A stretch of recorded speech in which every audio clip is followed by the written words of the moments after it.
Good afternoon, ladies and gentlemen. We will begin this afternoon session. We don't have any animals up to go on the stage up here, no rats or guinea pigs or anything like that to entertain you, but hopefully our three speakers will engender enthusiasm with you. I may just comment to you that to remind you that at the end of the day, I don't remember what color. What is it? That salmon-colored paper? Okay, I haven't done mine yet. So anyway, at the end of the day, be sure you fill that out because it's through that you receive your CME credit for these meetings. And we appreciate any comments you have, positive or negative, so that we can improve these meetings. And subject matter, we're always interested in what you would like to hear about as subject matter also. And we take that seriously, as well as we have to do it to satisfy the current CME requirements in order for us to offer credit. So be sure you fill that out and leave it. And you may have to ask at the desk just how you're going to get your proof of participation. Some years we have printed out a certificate. I would guess that in this digital age that somehow or other they are going to get that to you digitally, but be sure to ask them at the registration desk because I just don't know the answer to that question right now. Also, after this lecture in here, there will be another lecture at 3 o'clock on consequences of childhood obesity. And at 4 o'clock, the concluding lecture in this room on curing blindness on Earth. Now, simultaneously, there are skill labs going on further down the hall during each of these lecture periods. One of them on splinting and casting, one on head trauma, and one on EKG reading. So these were and those same three go on 3 different times, so that after this lecture, if you're set up to go to one of those skill labs, you'll be able to go after this lecture. And if you're set up to go after the following lecture, those are being run simultaneously with the lectures in this room. This afternoon, we'll hear from Dr. Jeffrey Harrison. He'll be speaking on sports injuries in the emergency room. Dr. Harrison is an orthopedic surgeon specializing in sports medicine with a special interest in knee and shoulder injuries. And I already heard some of you trying to get free consults. Dr. Noel Nellis wanting to know why his knees hurt when he's sitting down, but if he's up moving around, he's okay. I didn't hear the answer to that question. But anyway, some of you will probably try to get some free consults on yourselves. Dr. Harrison's been practicing for 9 years. He enjoys snow skiing, biking, running, hunting, and fishing. He served as the venue medical director for the 2002 Winter Olympics here. He serves as medical director for the Snow Basin Ski Patrol and the Snow Basin Medical Clinic, and is the team physician for the U.S. ski team, Weber State University, and local high school teams. Please welcome Dr. Jeffrey Harrison.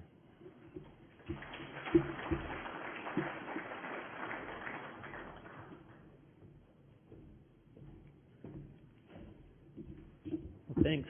Hopefully this will be somewhat of a fun talk this afternoon and hopefully a little entertaining.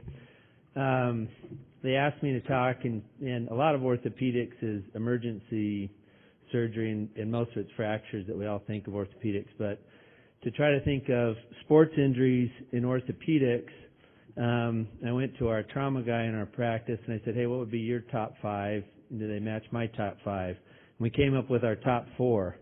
Knee dislocation is what everyone worries about. Shoulder dislocations, elbow dislocation, and then the locked meniscus really are kind of in the realm of what we take care of from a sports medicine side of orthopedics, but are relatively common things that are seen in the ER. And I think what's applicable to this whole group is that as physicians, you're going to be asked when you're at the gym like I was 2 weeks ago and the guy's doing a body pump class and dislocates his shoulder, everyone in the gym is going to remember every one of you as a physician, and they're going to come grab you and say, hey, his shoulder's out, fix it. You know, do we call 911 and get an ambulance, or what can you do to help us out? So hopefully this will review these injuries with you, refresh them in your mind, and make you a little more confident when you see them and evaluate them in the ER or just in your regular everyday lives. With two big shots, one on Winslow and then this one. Oh, my goodness. Oh, Lord. And I'm going to kind of go back and forth on this one so you guys can see that. Again, I was hoping that we could stop it for you, but when this free safety hits that left thigh of the receiver, you see the knee hyperextends, and I'll show that again. And it's really pretty impressive, these injuries. So again, you're looking right here. He hits him, the knee hyperextends. He blows out his ACL, MCL, and PCL ligaments. And it happens really quick. And it's fun to watch him on the video because when we're normally watching the game, we kind of usually will miss that injury. So we'll run through it one more time. So this kind of fun. And then boom, and you just see, you know, how much force. And with all the kids participating in sports, these injuries are really more frequent than we see. Just taking care of Weber State, we typically have 1 or 2 knee dislocations a year out of 100 players. So to me, that's pretty high frequency for an injury. When they were first described in the books, and many of you guys trained, and they say, well, you'll see one of these in your career. And, you know, and I probably see 3 to 5 a year, and one just coming out of a college football program here in town. Here's another picture depicting, you can see, here's his left thigh, and here's his tibia. So that knee, again, has gone through a tremendous amount of hyperextension. It's torn out all the medial structures and has a big rotatory component to it too, where you see where his foot and ankle are. So there's a tremendous amount of force that caused these. The definition of a knee dislocation is 100% displacement of the tibiofemoral joint. Most of these, when they come and see us, are already reduced. The athlete on the field, the team physician, the trainer run out there, straighten the knee up in a reasonable alignment, and that reduces the knee. And that's how typically most of them. So then if you see them later, you may not appreciate what happened to that knee during the injury. And so if you remember those videos, you think, geez, there was really a lot that happened, and maybe there's more. And the big thing right here is the arterial injury, that when you hear knee dislocation, you're working in the Instacare or you're working in the ER, and some of these will present just to the Instacare. In North Ogden, the kid was playing soccer and got hit, or lacrosse, took a pretty big blow. The kid's pretty tough. They show up to the Instacare. Dr. Brown sees them. The knee's kind of straightened out, and it may be hard to appreciate that knee was dislocated until you examine them and maybe get a little more of the history, and then your radar needs to be up that, hey, this was could be a very significant injury, could have an arterial injury, and if they do have an arterial injury, there's this risk of, potential amputation from a dysvascular limb. So we really need to pay close attention to these. In order to dislocate the knee, typically you have to tear the ACL and the PCL to do that. Here's a patient in the emergency room. Here's the end of the femur. This is the tibia. So this will be a posterior dislocation of the tibia on the femur. The kneecap's here. Often, in my clinic, I'll see people that come in and say, oh, I dislocated my knee, and it's a 15-year-old girl who twisted dancing, and that's a patellar dislocation and not a knee dislocation that we're talking about here. A knee dislocation, we're talking again about the tibiofemoral articulation and not the patellofemoral dislocation. So knee dislocations can be described based on the location, and that's what this is showing. You can either have them go medial or lateral, posterior or anterior, or a combination of any of the above. The way I like to describe them, though, is more on an anatomic classification. The first is a type 1 knee dislocation. The PCL and ACL are intact. That's very uncommon. That would probably happen in somebody who has Ehlers-Danlos or some other collagen abnormality. For the majority of patients, you have to tear your ACL or PCL. The type 2 have the collaterals intact, but the ACL and PCL are torn. Still relatively uncommon. Most of your knee dislocations are going to have both cruciates torn in either a medial or lateral side, depending on whether the impact happened with a valgus or varus force to the knee. The type 4, all 4 ligaments are torn, and then the type 5 have an associated fracture with them. And this is the one that's typically kind of a motor vehicle trauma, and you really have to watch for the arterial injuries in. So on physical exam, again, most of these are going to be reduced when you see them in your clinic or ER unless you're right on the field. You're going to be looking for associated fractures. I would recommend radiographs initially before you examine the knee to make sure you don't have a fracture. If the knee's dislocated, I usually won't wait for a radiograph to relocate the knee, whether you're on the field or in the ER or whatever. If you come upon a patient with a dislocated joint and you have any experience with it, I would reduce it. Most joints reduce relatively easily with just longitudinal traction. I kind of tell everybody that I just think splinting an ankle dislocated or a knee dislocated doesn't make any sense. If you're there and you can do a little gentle longitudinal traction, most things reduce. And again, you really want to pay attention to their pulses and any abnormal pain. On your physical exam, it's a typical knee exam where the Lachman exam is done in 30 degrees of flexion. We do a posterior drawer at 90 degrees of flexion. We test for varus valgus and then do an extensive vascular neurologic exam. These knees, when they dislocate, you'll go to stress the knee and it just opens up. There'll be nothing holding it there, and it's very, very unstable to, I think, anyone even that doesn't examine a lot of knees maybe in their regular practice. I think probably all knee dislocations at this day and age should get 4-view radiographs, and they all pretty much should get an MRI. If you saw them in the emergency room or in Instacare, feel free to go ahead and order an MRI before you refer them to your orthopedic surgeon. Again, some radiographs. This demonstrates an anterior dislocation of the tibia on the femur. Here's the patella. So the joint, again, is 100% displaced. This isn't a subluxation. We think when we tear the ACL, the joint subluxes. There's still continuity of the joint surfaces in a subluxation.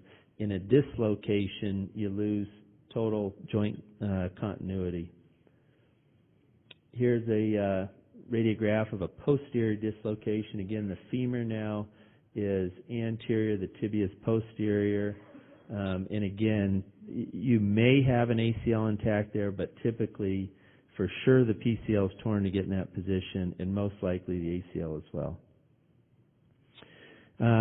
So again, just to review the anatomy of why, and really the big thing that I want everyone to leave this talk from is knee dislocation, vascular injury. If you can just remember that one thought, that you have this popliteal artery, and in hyperextension, that popliteal artery can get stretched and torn, and in more flexion injuries, like a dashboard injury, when the tibia hits the front of the dashboard, it can transect the popliteal artery.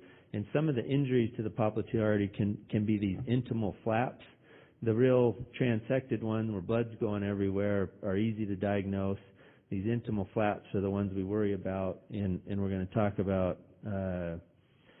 doing arteriograms and how we make sure we don't miss those injuries.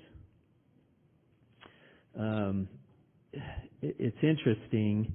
I've actually been in practice now, I think, 13 years, and I have yet to have a knee dislocation with a significant arterial injury that required repair, and I probably am seeing, 5 a year, so I don't know, maybe I've seen 50 of them in my practice. And it may just be the demographics that we have here. Yeah, we're a level 1 trauma center, but we're not the major trauma center. Most stuff goes to the university or to IMC, and so I don't see 50% of them having arterial injuries. But I think if you miss this is what's being quoted in the literature, and the standard of care is that it's extremely high, and you really got to, in your practice, be thinking about this. The hard thing for me is to figure out when to do the arteriogram, because I worry about, first, the morbidity of doing the arteriogram and doing a femoral artery puncture on these patients, and are they going to get a problem from that if they have good pulses and really don't have an injury. So I think to start with, a good physical exam, make sure they have pulses. If there's any question on a pulse, if a pulse is weaker than the opposite contralateral limb, then I would go straight to arteriography. If their pulses are normal and everything looks okay to you, then I would get ankle brachial indices. And if those are above 0.9, so your upper extremity and lower extremity are pretty close, I would stop there with normal pulses, normal exam, and be done. If they're less than 0.9 but still have good pulses, then I would go ahead and do an arteriogram. And I think that kind of simplifies it. I'm going to have another slide. There's lots of new, you got ultrasonography, CT angiography, MR angiography, and I kind of get confused with all the different new radiologic technology that's out there. And I think in, a group in here that may be coming from all over the state or all over the West and has different radiologists with different skills, and you're in the ER late at night and there may not be a good ultrasonographer on call. If you have the perfect ultrasonography may work great, and if you have confidence in it, I think it's a great exam. But for most of us that are out working in different places, probably your arteriography, if you were ever to get sued on one of these and you had done an arteriogram, you're going to stand up in court. That's your real gold standard, and if there's any question, no one would question you for getting an arteriogram on one of these patients. I think you're above the standard of care by remembering to do an arteriogram. I think if you miss it and don't have an arteriogram, you're kind of leaving yourself out there. So, but I would feel very comfortable if you had a normal physical exam and did ankle brachial indices and they were above 0.9 to say you didn't have to go any further. On your physical exam, if you do lack any pulses, see an expanding hematoma, if you put your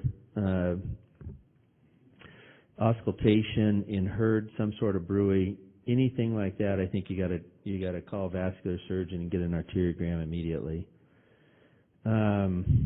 And then again, I mentioned these other exams, duplex ultrasonography, CT angiography. I think that really depends on what kind of facility you're in and what the capabilities are, and if you can talk to your radiologist that night and see what he's comfortable with doing. But I would be fine with that if you talk to the radiologist and he says, no, I'm absolutely better with an ultrasound, and he's willing to take responsibility at that point. So again, I would reduce any dislocated knee immediately when I came upon it. Relatively easy to reduce, just longitudinal traction. If the knee's medial, move it lateral. If it's lateral, move it medial. It's pretty simple. Orthopedics is the nice thing about it is the dumb guys can do it.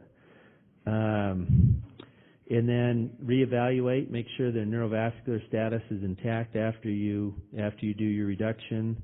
And then I would get post-reduction films both in the AP and lateral view before you send the patient home. The other question is admitting the patients and doing serial exams on them, neurovascular exams. And I think if you had a patient that came in with a dislocated knee into the ER, I would probably admit that patient if you didn't do an arteriogram and observe them overnight with serial exams. Neurologic injuries is typically the peroneal nerve. As you all remember, the peroneal nerve courses around the proximal head of the fibula. In about 16 to 40% of knee dislocation, it is injured. It's mostly when the lateral side's torn. Those are all typically stretch injuries. I have not seen one where it's actually disrupted anatomically. I have had them where you have to put them in an AFO for a short basis. Most of them will be fully recovered in 4 to 6 months, but I would document when they came in that in be paying attention on your exam that it would be in your peroneal nerve distribution, which would be the dorsum of the foot, first web space for sensation, and eversion and extension of the toes on their physical exam, eversion of the foot. Most of these patients are going to want a splint afterwards. I think a simple knee immobilizer is fine. Place them in ice, keep the knee up and elevated. Again, get the post-reduction films before they leave the ER or the hospital. And I would have a low threshold if you had any question to involve either your orthopedic or your vascular surgeon or both. What requires surgery? Immediately, if you have a abnormal popliteal artery, you need to make sure you get a vascular surgeon or transfer them to a facility that has a vascular surgeon immediately. After 6 to 8 hours, the amputation rate, if you have a warm extremity but has a vascular injury, that amputation rate goes up significantly. So that's why we would classify that as our emergency. Compartment syndrome, patient's going to have a hard extremity, pain out of proportion, pallor, decreased pulses. Any open injuries need to go to the emergency room, or irreducible dislocations.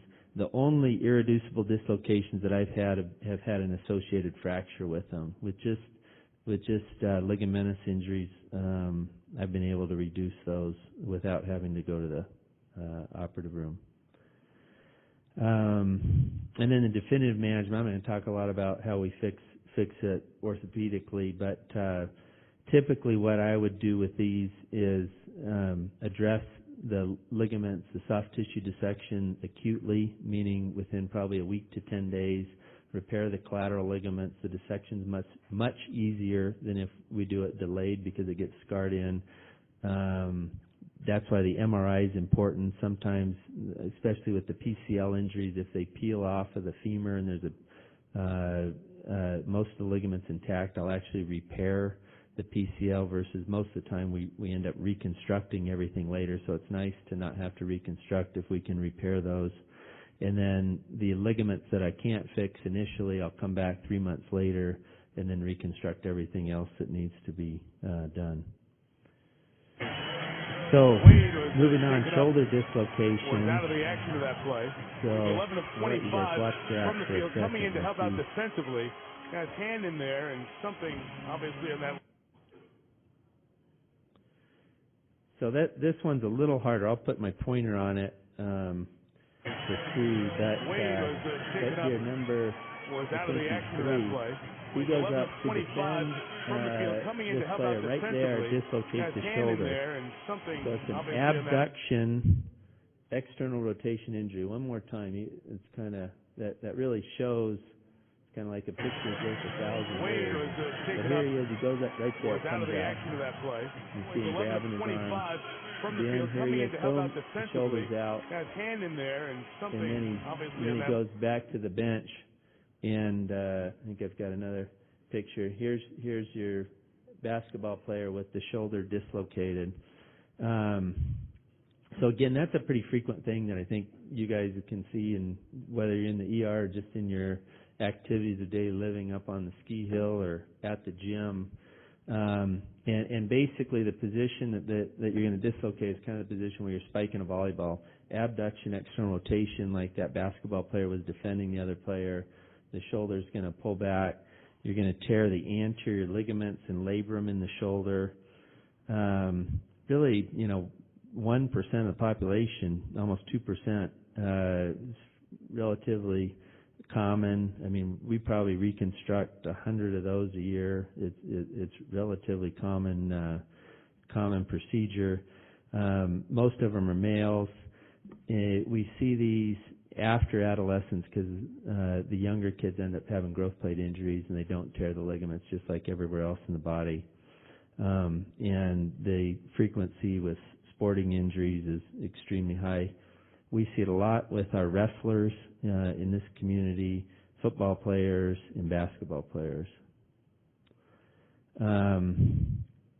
Again, we discussed the mechanism, abduction, external rotation. Fall on an outstretched arm is also common, puts the arm in the same position. Posterior dislocations are much less common. We see a tremendous amount of snowboarders with anterior shoulder dislocations. We've had that clinic up at Snow Basin for 10 years. We've seen one posterior dislocation in 10 years. Typically it's a seizure and it's a convulsive force that pulls the shoulder posterior. The other time we see posterior dislocations are more from repetitive trauma from linemen pushing on other players with their arms locked out, or a blocking move, and it drives the shoulder posterior. Those will usually self-reduce, and you won't see those in the emergency room dislocated, but you'll see them complaining of shoulder pain, and they're really have a repetitive subluxation of their shoulder. When they come into the emergency room, this is a pretty typical appearance. The patient will be holding the affected extremity with their other arm. The extremity will be a little bit externally rotated. You'll be able to see, they're typically anterior, inferior dislocations, and I'll show you that on an x-ray. But you can see the sulcus sign here from the tip of the acromion, and the humeral head will be sitting here anteriorly, inferiorly dislocated. On your exam, it's a axillary nerve injury is by far the most common nerve injured with these. So you're going to want to feel the distribution of the axillary nerve and make sure they don't have a sensory deficit. They'll present later with deltoid atrophy if their axillary nerve's out, but probably the most sensitive thing is just the sensation on the outer upper arm will be out initially acutely. And here's a radiograph of an anterior dislocation. This is the glenoid. Here's your acromion, your clavicle, the outline of your scapula, and here's your humeral head. This is the articular surface. This is the greater tuberosity. This is the lesser tuberosity. And where the humeral head should be sitting in the glenoid is empty. And so the terms that you guys hear floating around, oh, the patient had a Bankart injury, kind of an old orthopedic term.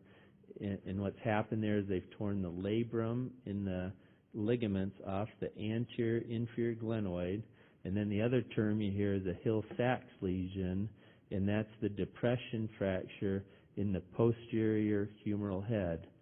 So Bankart is the tear of the labrum and ligaments, and Hill-Sachs is the depression injury that occurs in the posterior humeral head.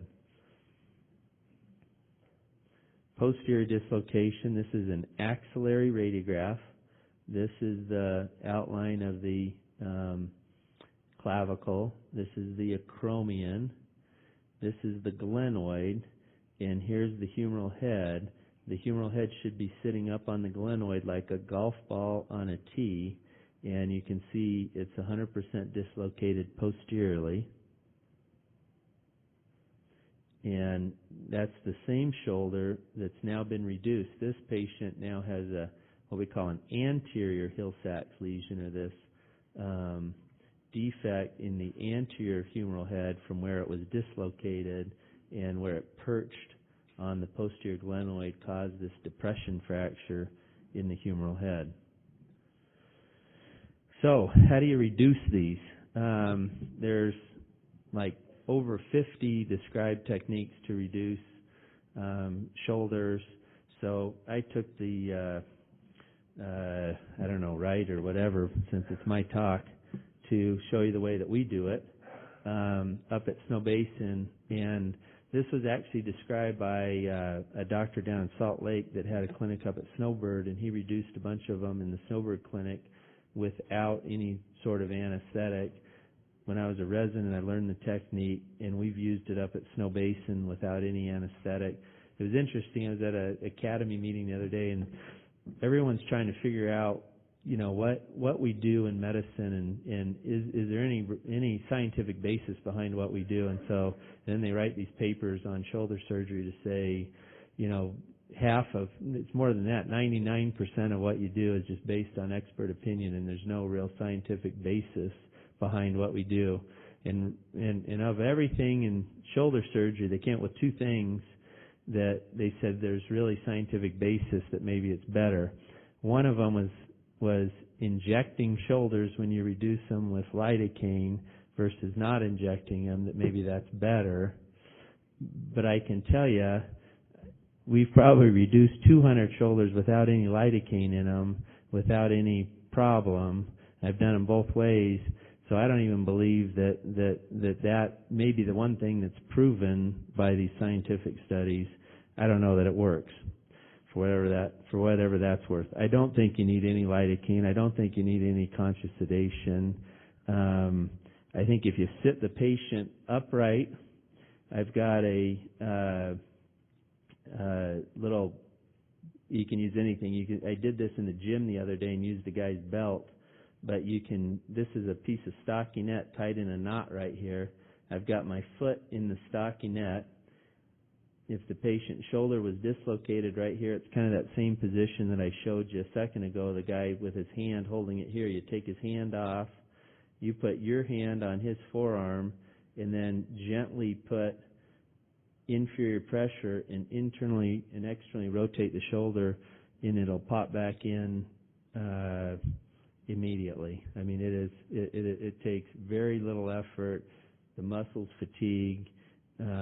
We have not had one shoulder that we haven't been able to reduce in this fashion. I've used it on the football field. I've used it on the ski hill. I used it in the gym. I've used it in the ER. It's extremely effective and extremely easy.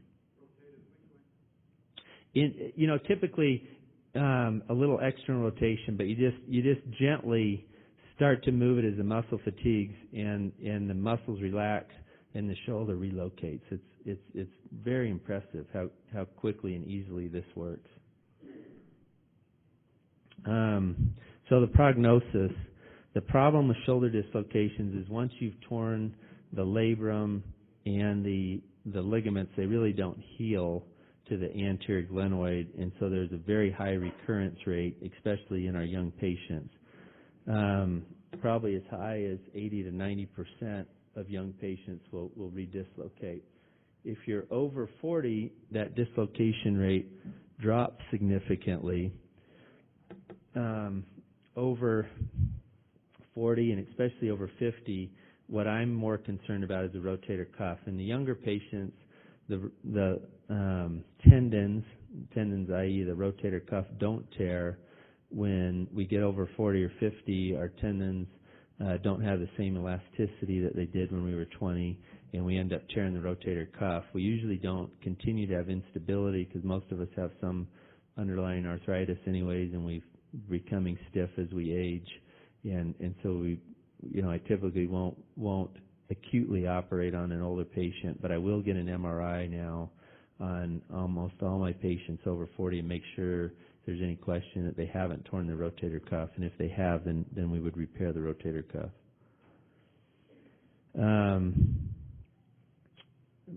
I do both arthroscopic and open surgery. In all of the arthroscopic surgery that I do, I think that probably these labral repairs for dislocations are probably the best things that we do. some things that we do arthroscopically sound exciting and sound fun and new and innovative and are going to be better, but they're really no better than open procedures that we do. But I truly believe that these labral repairs done arthroscopically are better. We don't have to take off the muscle of the subscapularis like we do if we do it open, and the success rate is as high as an open repair, and relatively quick recovery, 3 to 4 months, and patients get better motion probably with an arthroscopic repair than they do with an open repair. We can see, will this work or no? Okay, no, okay. All right, so we're on to elbow dislocations. Here, I'll go back and you guys can watch that. I think we'll have plenty of time for questions. I almost tempted to let you interrupt me, but we'll get through the elbow and then lock knees, and we should have plenty of time. So, off the glass. Here's Butch and Steensma. Boy, he went right down. Can you guys see that right? Right down. Right here, there he is with his elbow up. So he falls on an outstretched arm, basically hyperextends his elbow. Maybe we'll do it one more time, and then I'll show you a picture of that. Off the glass. Here's Butch and Steensma. Boy, he went right down. There he is. Steensma. Boy, he went right down. Steensma. Boy, he went right down. Steensma. Boy, he went right down. So again, these dislocations are really pretty traumatic when you see them. I wish we had a little slow motion. Here's another weightlifter with an elbow dislocation. It's interesting. These power lifters have a fairly high rate of elbow dislocations. They hyperextend the elbow and they end up tearing the ulnar collateral ligament and then dislocating the olecranon posteriorly. Another fall on an outstretched arm, dislocating the elbow. When you see an elbow dislocation, again, neurovascular exam is going to be probably your most important thing. It's going to be ulnar nerve distribution, so your small and ring finger. They're going to have numbness on the ulnar half of the ring finger. They're typically in a lot of pain. This is another injury that I think you can help significantly by reducing early on. Another picture of a power lifter in the Olympics, and you can see him dislocating, and you can see right here his olecranon being extremely prominent to the humerus. I think I've got a radiograph to show that. And here he is with, again, here's his olecranon and the humerus posteriorly and the grimacing on his face. And this is what that radiograph is going to look like with the humerus and capitell and the condyles of the humerus. Here's your radial head and then the empty space of the olecranon fossa. Most of these dislocations are going to be posterior. Again, you saw the mechanism. It's a fall to an outstretched arm, hyperextension. Several different ways to reduce elbows. I like this picture basically because he's kind of got his thumb back here on the back of that olecranon. He's putting gentle traction and pushes that olecranon right over the back of the humerus and reduces it. Once these get to the emergency room, you're going to want to sedate them. They seem to do a little better with sedation because they are in a little more pain than the shoulder dislocation to do this. And conscious sedation is probably the way to go. Here's a little picture of one being reduced. A video. So you can see basically just doing. So nice status. You like that? I kind of like that. Ooh! You gotta listen to that one more time. Longitudinal traction by the.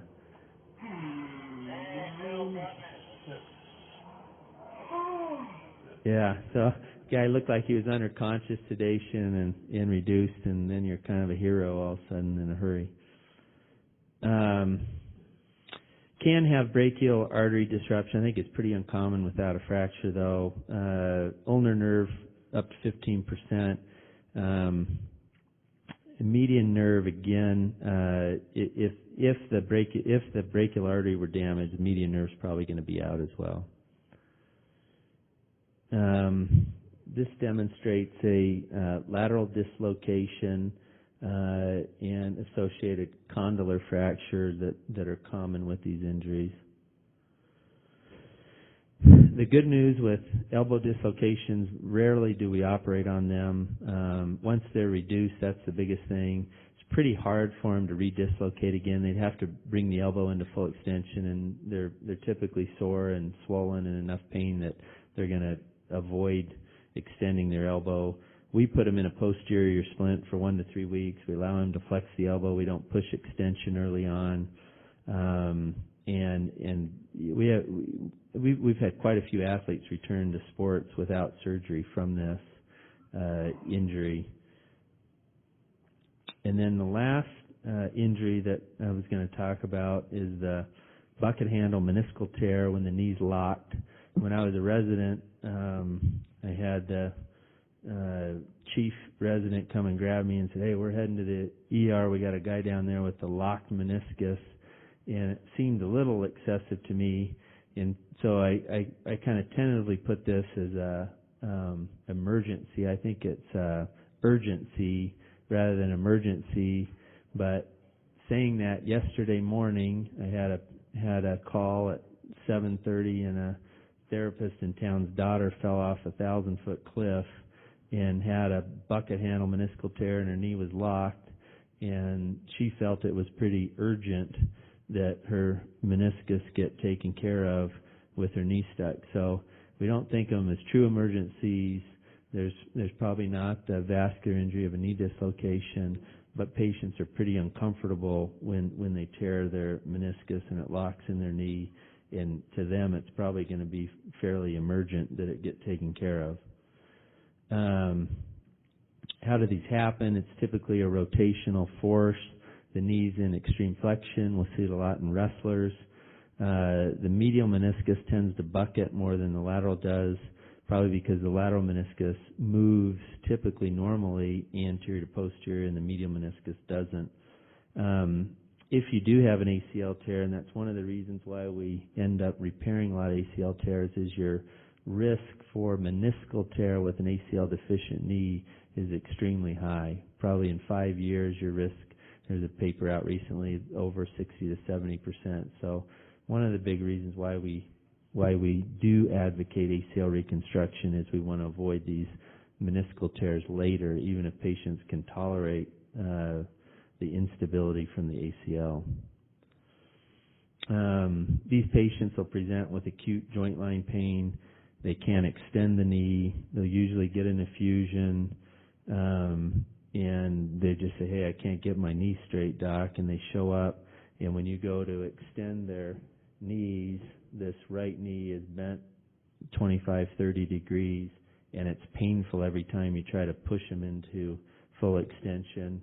They're going to have medial joint line tenderness, and really, other than a loose body that you'd see on x-ray or a fracture, it's typically going to be a meniscal tear, and it's a pretty easy diagnosis to make.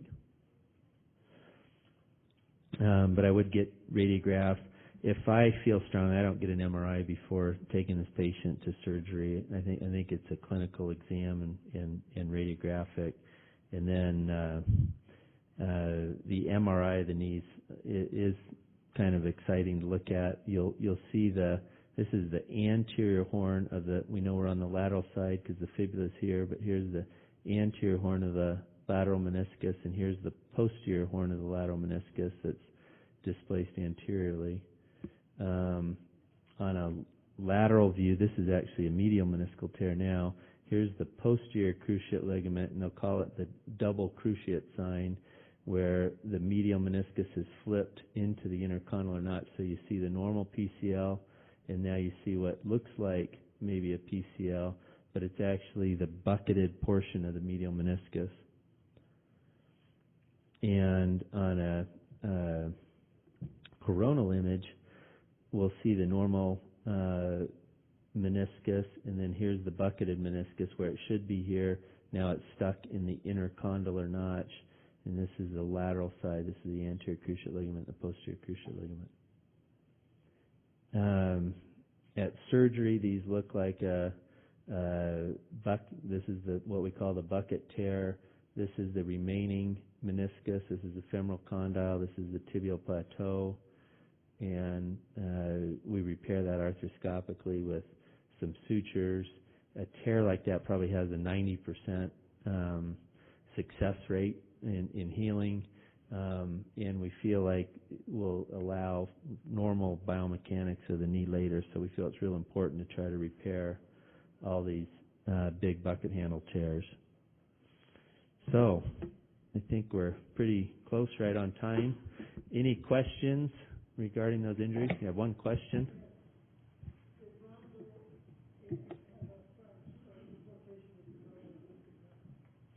Did Rondo have a dislocation of his elbow a week ago? I'm not up on my current events. Maybe someone else can answer that. He did.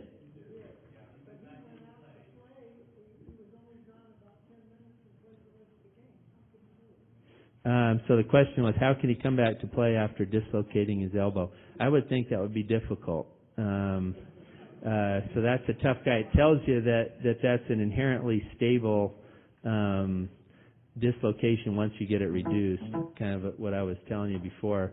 It's pretty hard to re-dislocate, and they may have put some sort of extension block on him or a brace that prevented him from going into full extension, and he was able to continue to play. But once those are in, and the patients, you kind of heard the guy go, ooh. I mean, it's pretty satisfactory.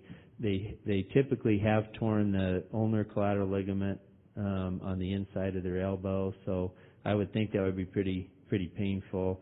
And the other reason for it is maybe he's had a previous dislocation before too, and has stretched out structures and can go back and play. We had a football player with a meniscal tear one time up at Weber State, lateral meniscus that was bucketed, and he would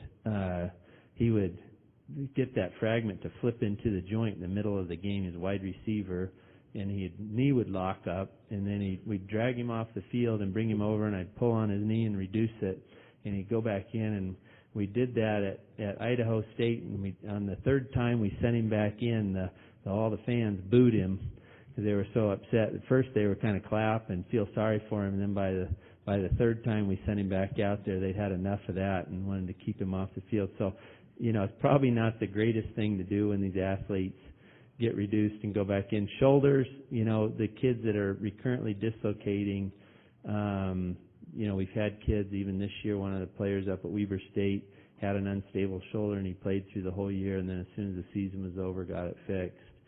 So, I don't advocate that, and I think on kids that are before 18, I don't encourage their parents to allow them to continue that, because I think they're probably doing some irreversible damage every time they dislocate their joint. Another question?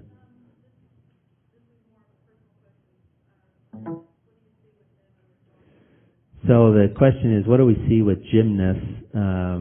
Maybe not related to this talk, but what are the injuries? And gymnasts typically are overuse injuries, and I think probably some of the stunted growth is their physis gets repetitively injured in the young age. The young gymnasts now, I've got some patients in our practice that are, they're routinely doing 20 hours a week, and some of them, these are pre-pubescent females that are, 9, 10 years old and are in the gym 20 to 30 hours a week doing these repetitive impact loading on their joints, and so it's typically physeal injuries, and it's usually wrists, and sometimes she says maybe she's had some experience with some knees, but that's what it is. It's overstress on the physis, and I think it probably does lead to shortened stature.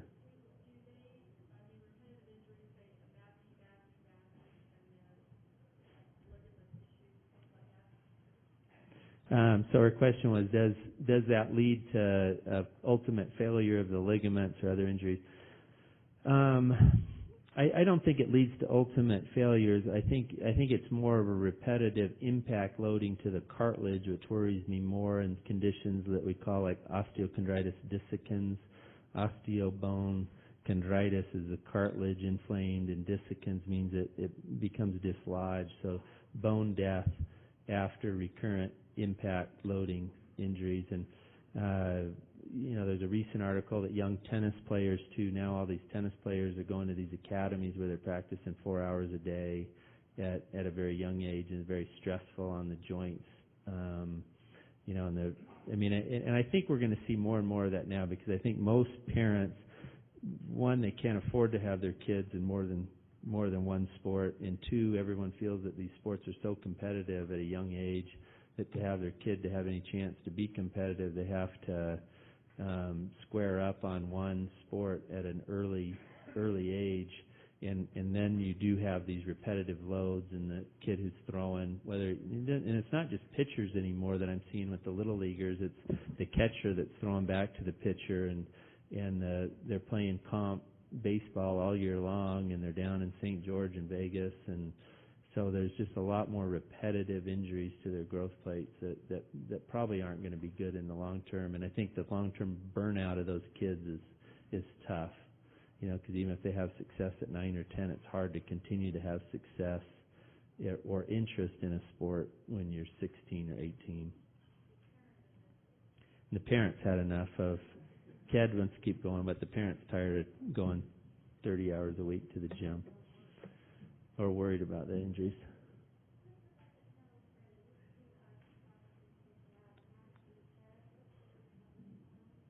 So the question was, with a bucket handle tear, years ago that was routinely taken out in probably the 80s and 90s and before. It used to be open, then we do it arthroscopic. Now we repair them. How long does it take to get back to sports? So a bucket handle repair is done as an outpatient procedure now. Surgery takes about a half hour, 45 minutes. They're in a brace for 4 weeks typically. With my thing, they get their motion back by about 6 weeks, and we would think they would be returning to sport maybe around 4 months. We'd like to have them looking like they're ready to return to sport at 3 months, but we wouldn't allow them to return to 4 months, maybe up to 6 months. Better to repair those if they have an ACL associated with them, because we think by drilling the tunnels from the ACL that it releases some growth hormones that allow the meniscus to heal better as well. One more question?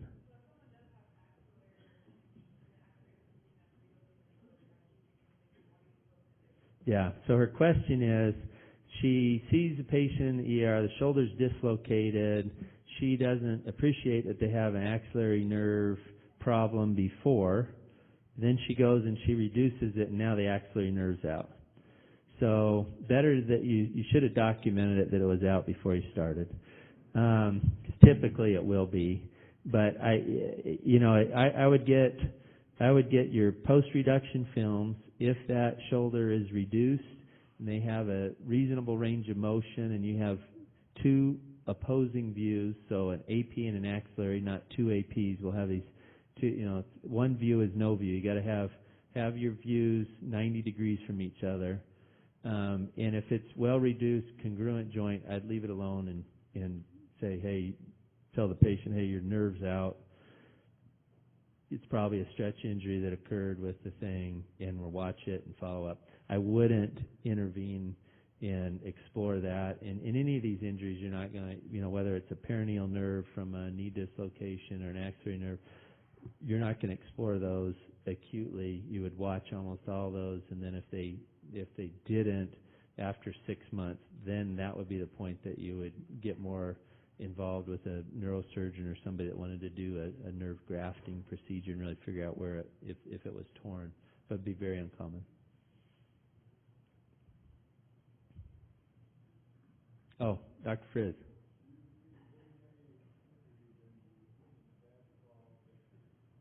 Women's basketball.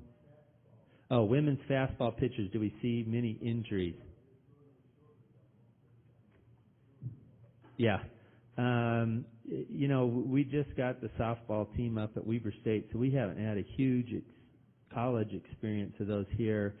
but again, women fastball pitchers do put a tremendous amount of overloading on their shoulder joints and stretch their ligaments out, similar to a swimmer, similar to overhead athlete, tennis players, and end up with chronic laxity on one side of the joint or the other. And the key to all these athletes is having them in a we call it prehabilitation, really not rehabilitation, but it's a prehabilitation program where when they start their athletic endeavor and they're in their weight room, we're doing shoulder prehab with them, stretching out either the anterior or posterior part of their shoulder to try to balance their shoulders to make up for the stretching that occurs with the repetitive use.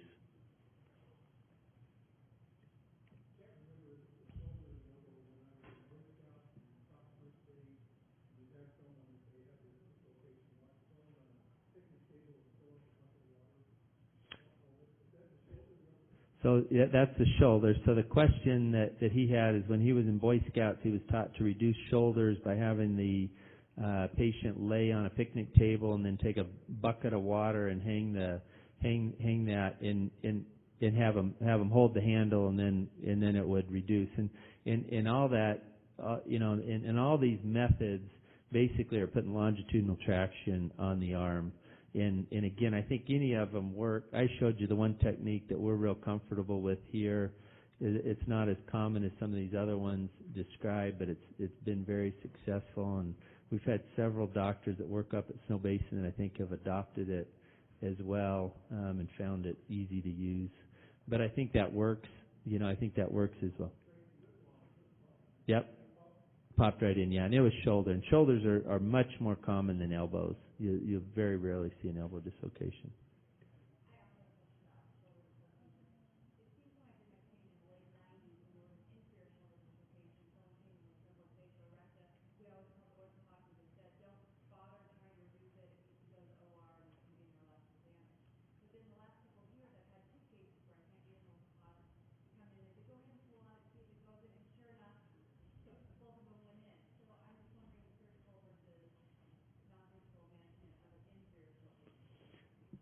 So her question was, in her experience and in her practice, initially she was always told by the orthopedist not to try to reduce an inferior shoulder dislocation and to have the orthopedic surgeon come in.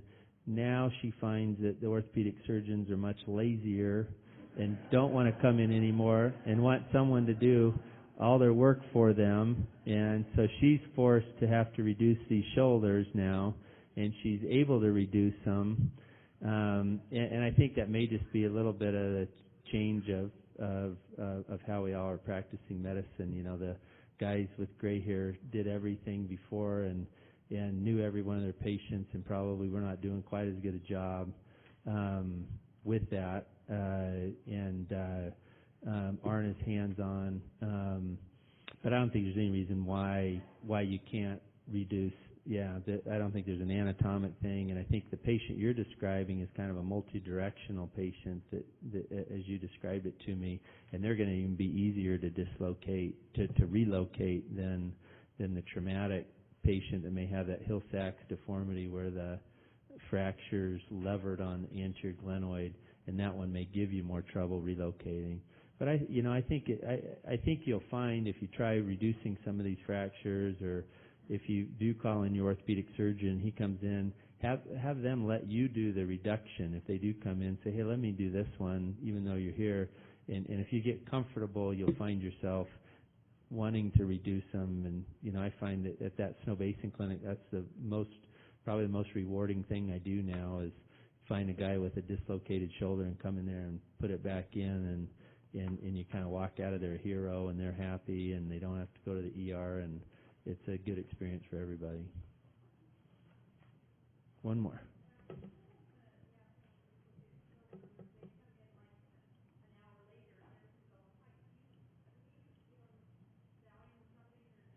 And I think that, yeah. So her question is, when she's in the ER and the patient comes in, it's been dislocated for an hour, can we give them Valium or some other sedative prior to reducing? And I think that's great. I think that's fine. And you have the It probably does. I still think you could reduce it with that technique, regardless. I really believe in that, and I would, if I found a neighbor that had been stuck behind this deal an hour and I came upon him, I would just reduce it and feel good about it. I think in the ER, they're going to have an IV in him already. Use some sedation and make it even easier on yourself if you want to. Initially, when I started doing it at Snow Basin, I was given IM injections. And I did that for a few years, and then I just kind of got tired of doing that. And the patients, it seemed like they were so much more relieved by the by the time I reduced it, and I could reduce it faster pulling on it than I could walking over and giving them a shot of morphine or Demerol or Phenergan, and so we've kind of just even gone away from giving them anything. And as soon as you pop it in, they're so relieved that it doesn't matter. But I think in the ER situation where typically, it's gone through a nurse triage and they have an IV, I'd for sure use sedation, and that'll make it even easier on you. I would put them in a mobilizer. There's been several studies. You need to put them in external rotation, simple sling, and everything comes back. The simple sling's fine. And I would keep them in the sling for 2 to 3 weeks until they're comfortable. Tell them to avoid abduction, external rotation, that same position, which they're going to anyways, and then have them. They can have a discussion whether they want to have it fixed with the orthopedic surgeon or not. Jeff, are you reducing those without X-raying them first? The question was, am I reducing shoulders without an X-ray? And I typically am. I'll palpate if I feel crepitus and am concerned that it's fractured. I won't. I'll get an X-ray first before I'd reduce them. But if I'm pretty confident that it's not fractured and they're holding it, I will just reduce it. Afterwards, I would sling them. So I'd send them out with a sling, pain medication sling, follow up with the orthopedist in a week. All right. Thank you very much. Yeah, we thank Dr. Harrison. That was a great presentation. And as a pathologist, depending on when I get my patient, they're either really loose or they're in rigor mortis and really tight. So it kind of be sure you get your patient to me at the right time if you want me to reduce any of these things.